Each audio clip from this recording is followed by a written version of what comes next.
You know the rhyme, right? In 1492, Columbus sailed the ocean blue. We all learned it. It's this epic story of a brave explorer discovering a new world. But what if that's not the whole story? What if the version we all know was kind of built for a reason? Today, we're going to pull back the curtain on that famous voyage and look at what's really there. And trust me, it's way more complex and, frankly, more interesting than the story you learned in school. Listen to this. These are the actual words of Christopher Columbus from his own journal. He's describing the very first time he met the indigenous Taino people. I mean, it sounds almost perfect, doesn't it? A totally peaceful, beautiful first meeting. This is really the foundation of the whole legend. And that right there is the big question, because when you look just a little bit deeper past that very first impression, a completely different story starts to take shape, one that's driven by some really powerful motivations and, well, leads to consequences that would literally change the face of the planet. So, is that the whole story? No way. Let's get into it. So, let's start with the story we all know, the classic hero's journey. You've got this one brave explorer, his three famous ships, the Niña, the Pinta, and the Santa Maria, and he's sailing off into this huge, scary, unknown ocean against all odds. That's the blockbuster version. The official plan was, pretty straightforward. Columbus, who was originally from Genoa in Italy, somehow convinced the Spanish king and queen, Ferdinand and Isabella, to foot the bill for this really risky expedition. The goal? Find a short path to the super valuable spice markets in Asia by sailing west instead of east. Okay, but this is where that simple story starts to get complicated. This whole trip wasn't just some noble quest for knowledge. The voyage in 1492 was really this perfect storm of huge economic needs, intense religious goals, and Columbus's own very big, very personal ambitions. It was a business trip, not just a journey of discovery. Historians have this great way of summing it all up: God, glory, and gold.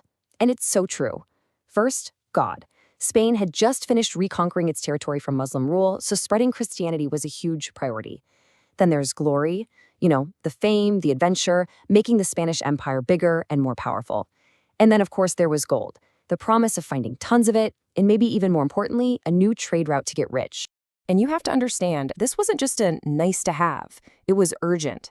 See, back in 1453, the Ottoman Empire took over Constantinople. Now, this basically slammed the door shut on the main land route to Asia for Europeans. All those valuable goods like spices and silk, the prices went through the roof. So for a kingdom like Spain, finding a new way to get there by sea wasn't just a good idea, it was an absolute economic necessity. And just think about how incredibly risky this was. They didn't have GPS or satellites. They were using a technique called dead reckoning. It was basically this system of educated guessing.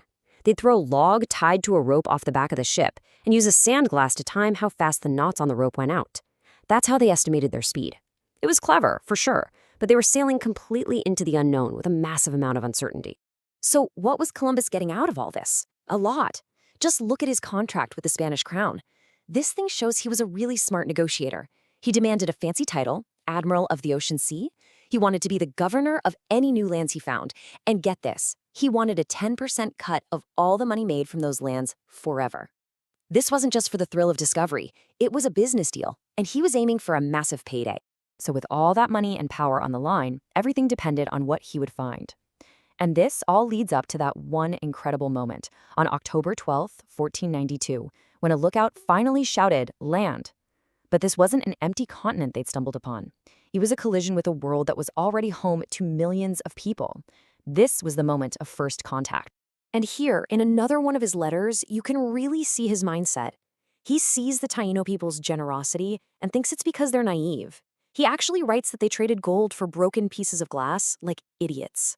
Right away, you can see how this relationship is being framed. It's not a meeting of equals.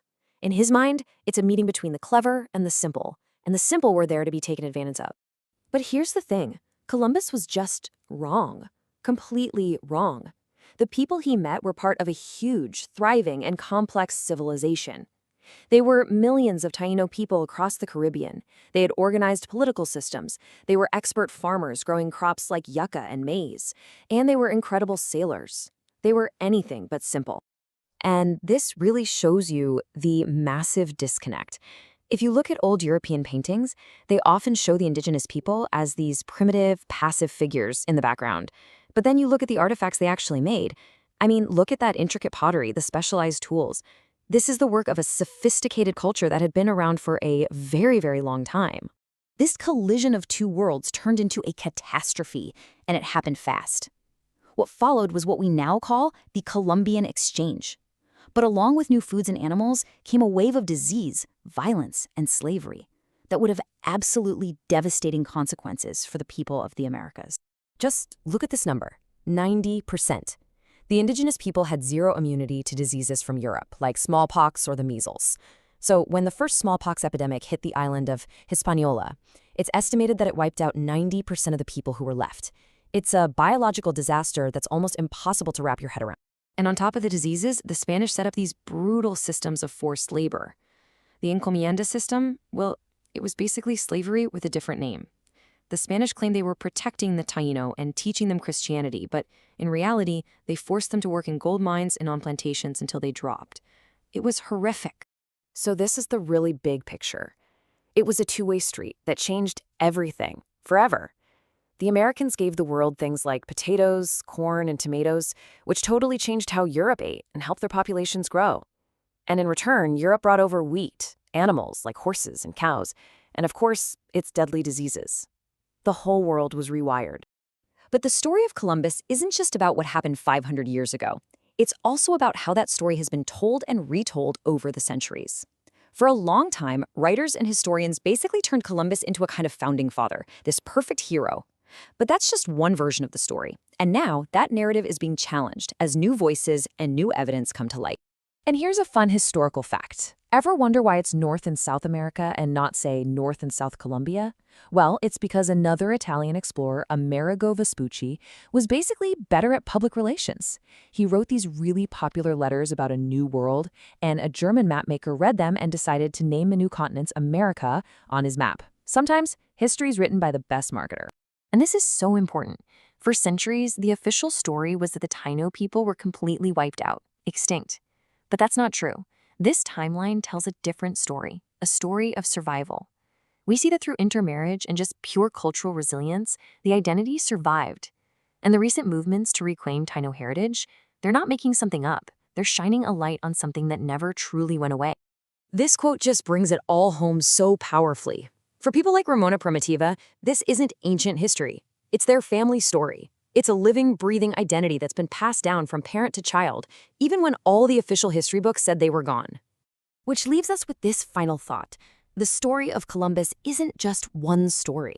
It's a collection of stories. Stories of explorers, of empires, and most importantly, of survivors.